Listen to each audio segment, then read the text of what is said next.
Welcome back to PPC Power Plays with Netmark. I'm Daniel Price, and this is the third video in our Understanding Your Quality Score video series. Now, in past videos, we've tried to show how important quality score is in your advertising campaigns as well as to Google. However, from a practical point of view, understanding the importance of quality score is useless if we don't understand how it's formulated and how we can change it. While Google is pretty tight-lipped about the actual formula for computing quality score, they haven't left us completely in the dark. Today I hope to shed additional light on these quality score questions, and by the end of this video you should have a pretty good idea of how quality score is calculated and a simple thought process you can use to improve your quality score.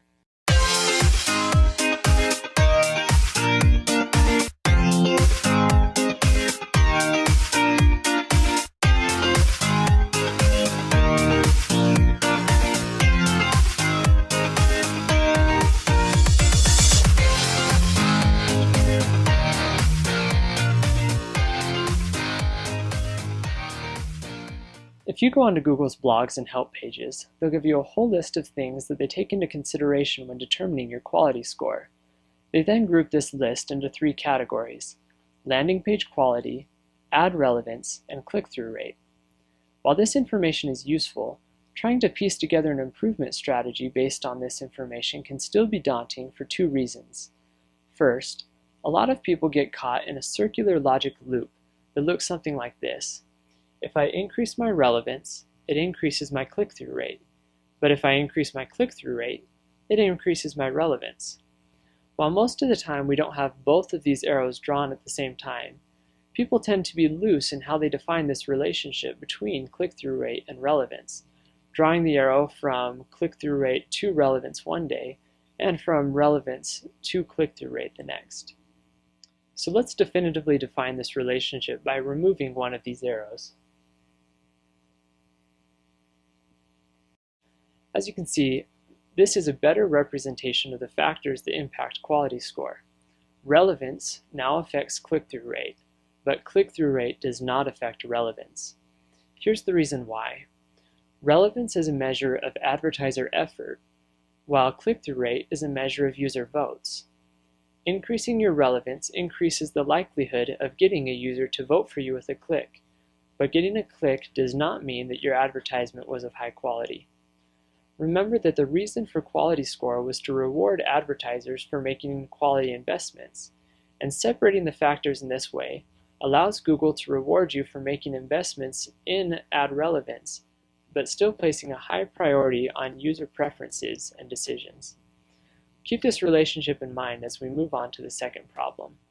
The second problem is that while the general categories of landing page, relevance, and click-through rate are useful, they're too broad.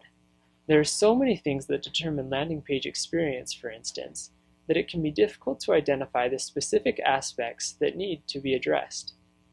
To remedy this, I've identified three categories that can be used to better identify which aspect you need to work on.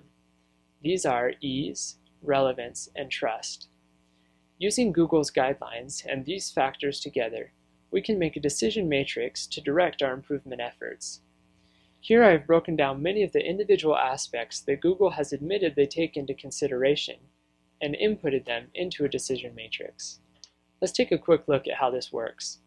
For instance, in the landing page and ease quadrant are factors that make the user experience more simple and enjoyable, thus making it easier to get conversions.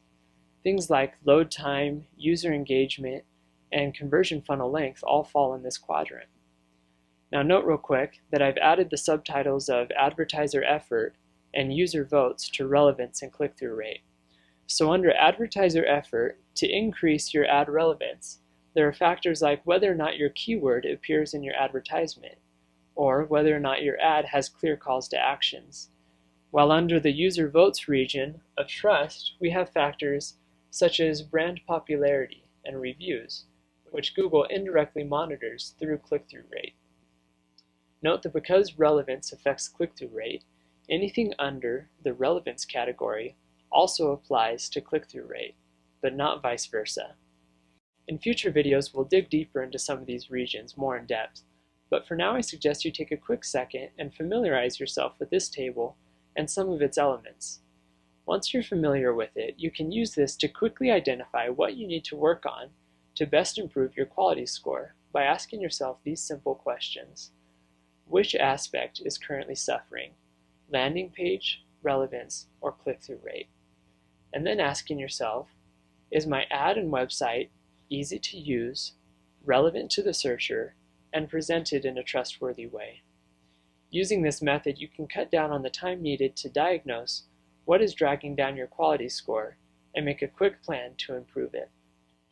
Remember also that by balancing your time by working in each of these categories, you'll have a greater impact on your quality score than by focusing on one factor and bringing it to perfection before moving to the next.